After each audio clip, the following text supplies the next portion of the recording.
मीरपुर खास भरसा गोठ मखण समूह में नौजवान इतिहाद तरफा मांझी समूह अंसर अली खासकेली अकबर लिगारी नवीद कुंभार ऐं ॿियनि जी अॻवाणी में महांगाई खिलाफ़ एहतजाजी मुज़ाहिरो कयो वियो।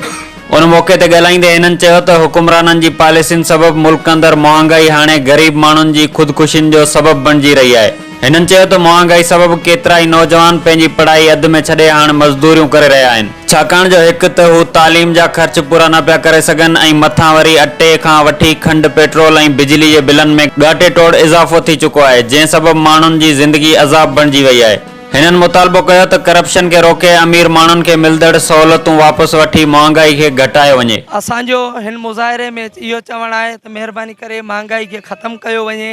ही रोज़ ब रोज़ जेकी महांगाई ग़रीबनि ते थी रही आहे इहो ज़ुल्म आहे, इहो हिननि ग़रीबनि जो रतु चूसणु आहे ऐं ही ग़रीब आख़िरकार पुॼी कोन सघंदा नेठि फायूं ऐं इहो कमु अमल थी चुको आहे, हले पियो। सिंध में ग़रीब आवाम जेको कमाए 500 रुपया उहो छा अटो वठे, उहो छा पेट्रोल जो भराए, उहो छा हले, उहो अटो छा खाए, दवाऊं छा वठे, पंहिंजा बच्चा कीअं पाले।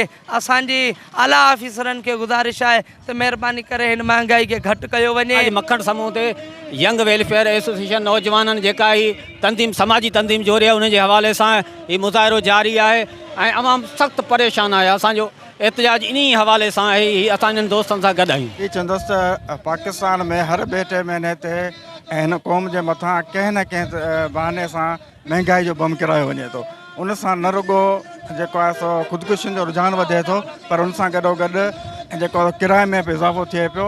असां त जेको आहे निगरान गवर्नमेंट खे इहा गुज़ारिश कंदासीं त हिन ते जेको आहे सो वधि खां वधि ध्यानु ॾिनो वञे त जीअं जेको आहे ख़ुदकुशियूं ऐं ॾोहनि ते राब्तो अची सघे। ही यज़ीदियत हुकुमराननि ग़रीबनि सां अहिड़ो वेल करे छॾियो आहे जीअं त हाणे मज़दूर माण्हू जेको 500 रुपया दिहाड़ी कमाए थो, 200 रुपया किलो खंडु आहे, 400 रुपया किलो आयल आहे, कई क़िस्म जूं महांगाई वारियूं ॿियूं शयूं आहिनि, 300 रुपया लीटर पेट्रोल आहे। चिंची वारो मज़दूर छा कमाईंदो, छा खाईंदो?